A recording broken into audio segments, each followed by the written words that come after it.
La question suivante, elle est posée par le groupe Paris en commun. Éric Lejoindre, vous avez la parole. Merci Madame la maire, Monsieur le préfet, chers collègues. On s'éloigne du centre de Paris, mais on revient sur des questions qui ont un impact central sur l'avenir de notre ville, puisque je voulais interroger la maire de Paris et le préfet sur un sujet d'actualité. Vous le savez, la candidature de Paris aux Jeux Olympiques et Paralympiques constitue une formidable opportunité pour accélérer la transformation économique et sociale de notre ville. Et nous avons toujours voulu qu'au-delà de l'organisation des Jeux, Paris bénéficie d'un héritage durable, notamment en matière de déplacement et de transition des mobilités. Et donc, je voulais interroger sur ce sujet majeur qui est la transformation du boulevard périphérique, qui est, nous le savons, un sujet considérable. 550 000 riverains vivent à proximité du périphérique.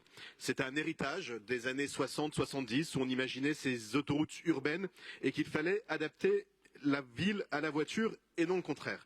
Aujourd'hui, tout a changé, les temps ont changé, le monde a changé. En tout cas, c'est ce que nous voulons à la gauche de cette salle.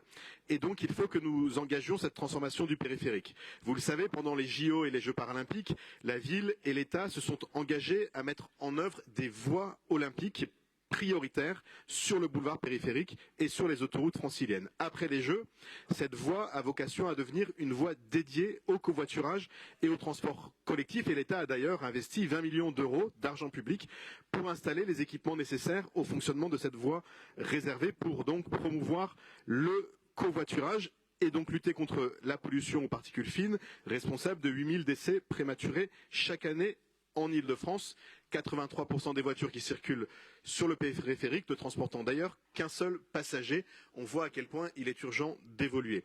Vous avez aussi, Madame la maire, annoncé vouloir baisser la limitation à 50 km/h de la vitesse autorisée sur le boulevard périphérique. Ce sont des mesures qui, de notre point de vue, répondent à deux grands enjeux, l'amélioration de la qualité de l'air, la diminution des nuisances sonores, la résorption de la congestion automobile, la réduction du nombre des accidents et la réduction, bien sûr, aussi de la consommation de carburant. Mesdames Pécresse et Dati avaient fait connaître il y a quelques mois, dans le journal du dimanche, quel choix, leur hostilité à la mise en œuvre de la voie réservée au covoiturage.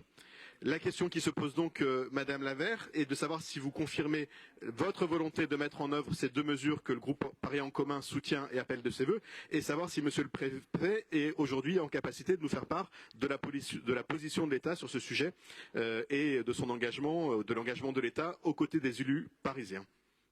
Merci beaucoup, Monsieur le maire du 18e.